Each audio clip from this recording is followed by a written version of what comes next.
Si Ma'am Mitch, Sino kaya yun? wala yung asawa niya. Loko lang siya. May lalaki daw yan. Ano? Kinakasama niya ngayon. Abi, Talaga na kontento. Available ba tong resort ngayon dito? Fully book po ngayon. Bukas. Fully book din. Available ngayon at bukas. Gaanong gawin? Sumasahod pa rin naman tayo. Baho mo. nasaan sila? Emergency lang. Sige, patang pera ko. Ano po? Yung sinasabi niya. Kamusta? Kayong kamusta? Nalaman niyo na po ba kung sino yung nanloob sa resort niyo, ma'am? Malapit ko nang malaman. Dahil sa pagnanakaw. Abi, samahan mo ako. Wala po akong pagkukunan ng... Hindi na, Abi. Ma'am!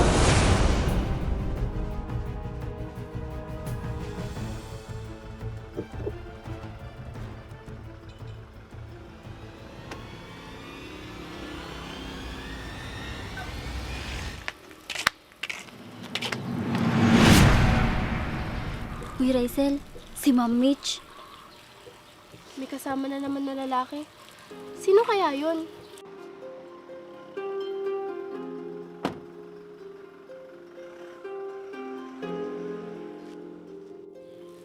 Hindi ko alam.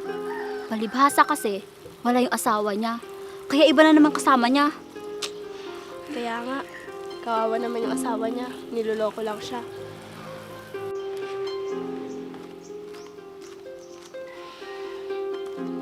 Babalik na ako sa trabaho.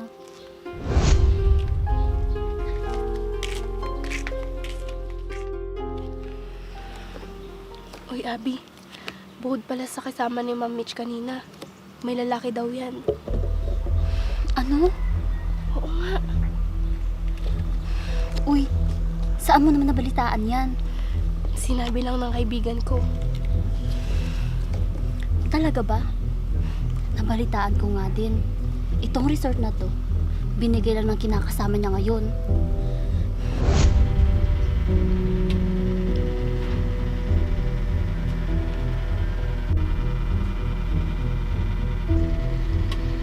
Abi,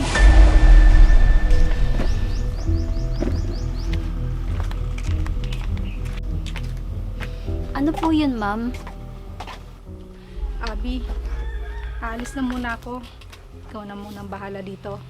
Sige po, ma'am.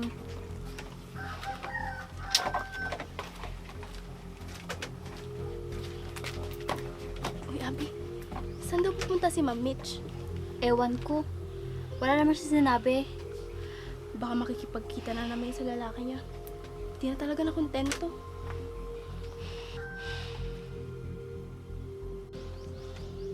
Abby, may tao.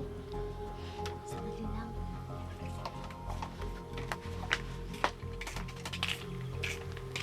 Available ba tong resort ngayon dito? Hindi po, sir. Fully book po ngayon. Bukas. Pasensya na po. Fully book din po bukas. Ah, ganun ba? Oo, sige, sige. Salamat po.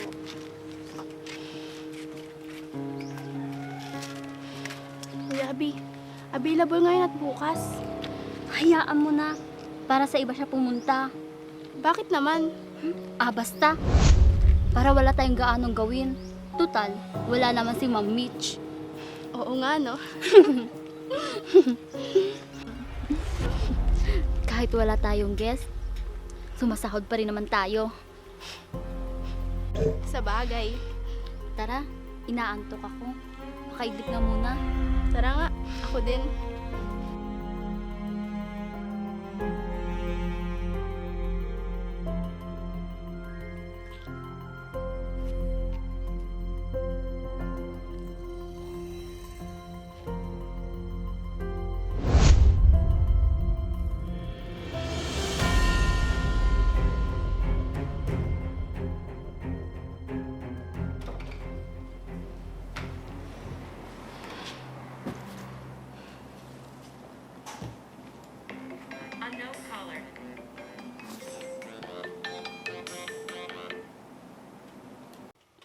Hello, ma'am.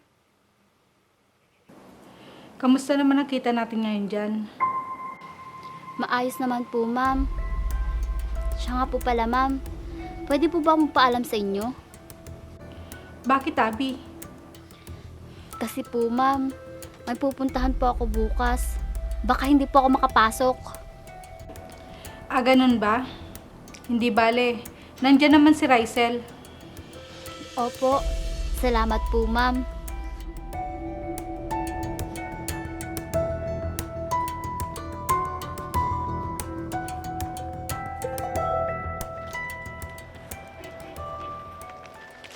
Ma'am, pahingi po pera, ma'am. Wala akong pera. Ma'am, pahingi naman po pera, ma'am. Mas lalo na ako. Mas nga dito, ang baho mo. Damot! Damot!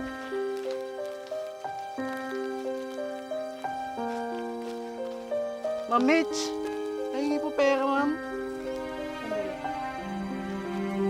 O ito, pambili mo ng pagkain yan ha. At bumili ka na rin ng bigas. Opo. Maraming salamat po, Ma'am Mitch. Napakabait niyo po talaga. O sige, mag-iingat ka ha. Opo.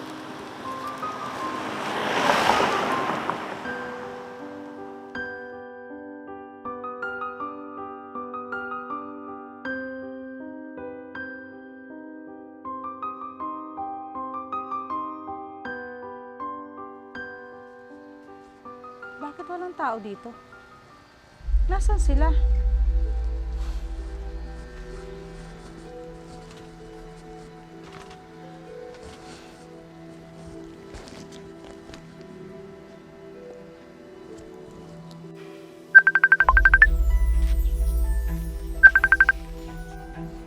Hello? Rysel, Hello, ma'am. nasan ka? Ma'am, hindi po ba nasabi sa inyo ni JR na umalis po ako? Emergency lang po. Hindi ko naman nakita si JR dito. Ibig sabihin, iniwan yung bukas ang resort? Ma'am, pasensya na po. May emergency lang po kami. Sige. Ano ba naman ang mga tao dito?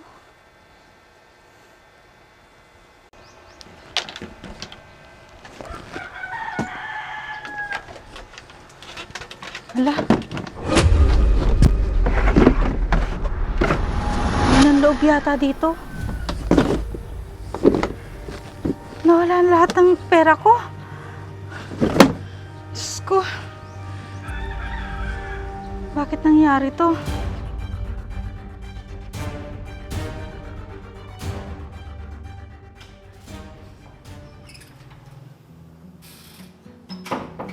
Ma, ano po? Kamusta naman ang pag-aaral mo, anak? Ayos lang naman po, ma.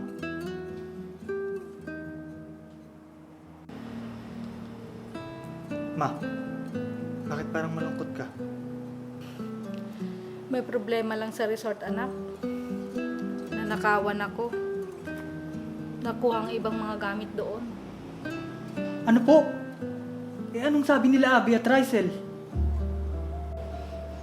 Wala sila, anak. Hindi sila pumasok. Kaya sinarado ko na muna ang resort. Nireport niyo na ba yan sa barangay? Oo, kanina. Pero alam ko, lilitaw din kung sino ang may gawa nun. Mga walang konsensya yung mga gumawa nun, ma. Oo nga, anak. May hinala ka na po ba kung sino yung mga gumawa nun? Kanina, umalis si Rysel. May emergency daw sa bahay nila. Sigurado ka po ba na totoo yung sinasabi niya? Hindi ko nga din alam, anak. Si Abby, nagpaalam din sa akin na hindi daw siya papasok.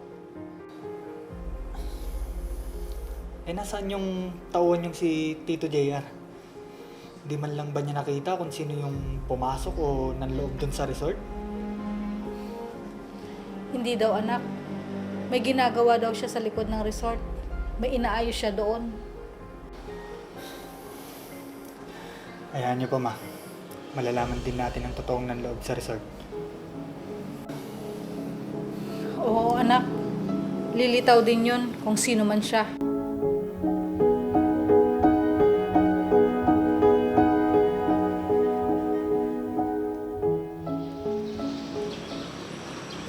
Magkasama sila Abby at Rysel? Abby, Rysel, kamusta? Ma'am Mitch, kayo po pala. Ma'am Mitch, kamusta na po? Kayong kamusta? Mabuti naman po kami, ma'am. Pasensya na po. Hindi na po kami nakapasok. Kaya nga po, ma'am. Ako din po. Okay lang yon. Hindi na bale. Siya nga po pala. Nalaman niyo na po ba kung sino yung loob sa resort niyo, ma'am? Hindi pa nga eh. Pero malapit ko nang malaman.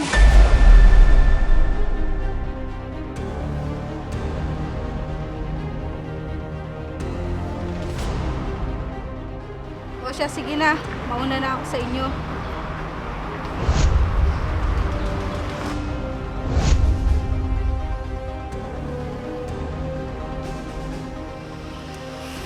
Ang yabang. Kala mo naman kung sinong mayaman. Kaya nga. Hindi naman sa kanyang pera yung ginagastos niya.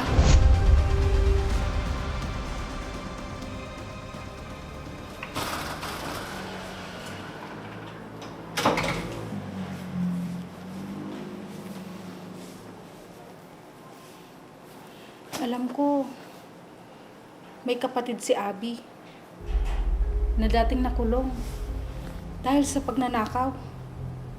Tama. Mama, mano po? Ano? May balita na po ba tungkol sa nangyari sa resort?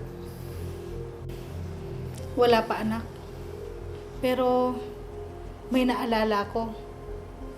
Ang kapatid ni Abby dating nakulong dahil sa pagnanakaw. Pumunta na ba noon dati sa resort yan, ma?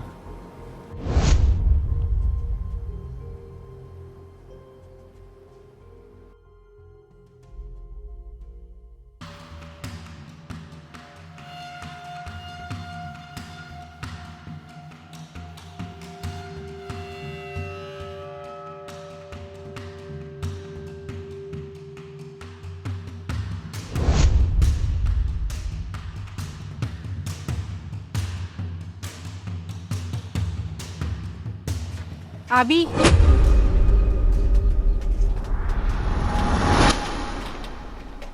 Sino yung kausap mo kanina? Kapatid ko po. Humihingi na naman po ng pera. Bakit?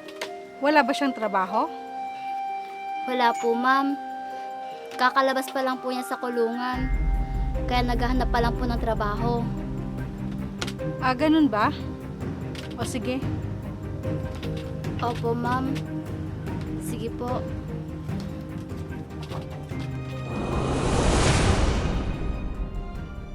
Ma, natulala ka na po. May naiisip lang ako, anak. Tama. Pumunta na siya dati sa resort. Hindi kaya nakaplano na yung panloloob nila sa resort? Malamang, anak.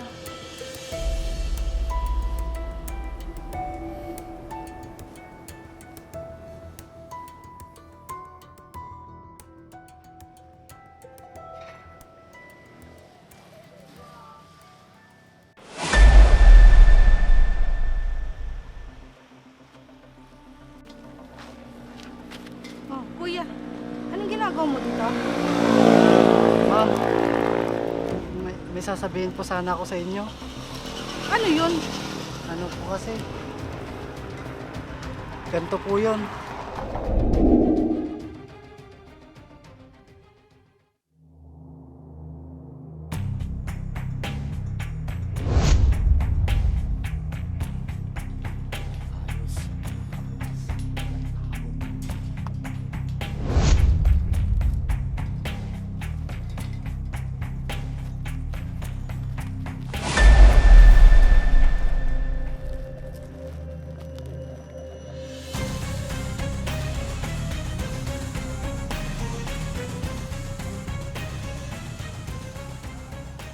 Magnanakaw yun ah.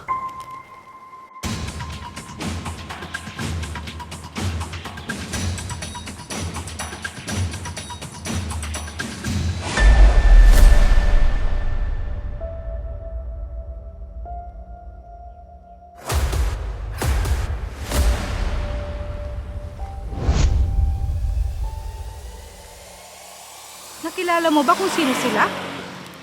Opo. O sige, samahan mo ako para isuplong sila sa pulis. Opo. Tara po. Tutulungan po kita para mahuli sila. Sige, maraming salamat. Tara na.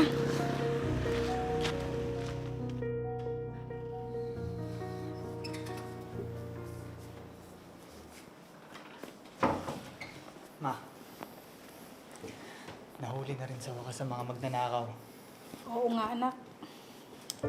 Hindi rin talaga magwawagi ang mga taong may masamang intensyon sa kapwa. Oo naman, anak. Makaisa man sila sa una, hindi na sila pagbibigyan sa pangalawa. Akala nila may isahan pa nila ako. Tama ka po, Ma. Tao po! Tao po! Oh, Abby. Nandyan ba si Ma'am Mitch? Nandito siya sa loob. Pwede ko po siyang makausap? Sige. Tara, pasok ka dito sa loob. Maupo ka na muna dyan. Salamat. Sandali lang. Tatawagin ko si Mama. Sige, salamat.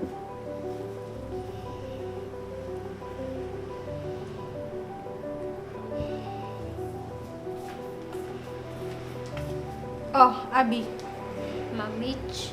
bakit naparito ka? Ma'am Mitch, may pakiusap lang po sana ako sa inyo. Ano yun, Abby? Kung tungkol sa kapatid mo, wala akong maitutulong sa'yo. Hihingi lang po sana ako ng paumanhin sa nangyari. Hindi ko po kasi alam na may balak po siyang masama. Siguraduhin mo lang na hindi kanya kasabwat, Abby. Kapag nalaman ko na nakipagsabwatan ka, ipapakulong din kita. Magsama kayo ng kapatid mo sa kulungan. Ma'am, wala po akong kinalaman doon. Malinis po ang konsensya ko. Kaya po ako nandito para po makiusap sa inyo. Payagan niyo po ako makapagtrabaho muli sa resort. Pagkatapos ng lahat, Ma, Alam ko po na mabait kayong tao, ma'am. Nakikiusap po ako. Wala po akong pagkukunan ng panggastos ng pamilya ko. Ma, bigyan mo po siya ng isa pang pagkakataon. hindi na, Abby. Hindi lang yun ang kinagagalit ko sa inyo, Abby. Nalaman ko na pinagchichismisan niyo ako ni Rysel. Alam ko lahat yun. Hindi ko lang pinapansin. Para malaman nyo, hindi ako nakikipagkita sa ibang lalaki. Dahil alam ko ang limitasyon ko. Ma'am, pasensya na po kayo. Hindi ko naman po alam. Kaya nga, wala kayong alam sa buhay ko. Kaya manahimik na lang kayo. Paninirang puri na ang ginagawa niyo kay Mama. Pwede niya kayong kasuhan, pero mabait pa rin siya sa inyo. Pasensya na po talaga kayo, Ma'am Mitch. Ayoko lang maulit ang lahat ng mga ginawa niyo sa akin. Kaya pasensya ka na. Ma'am! Ma'am! Pasensya ka na, Abby. Pero hindi mo na mababago ang desisyon ni Mama. Kilala ko si Mama. Sige, Brian.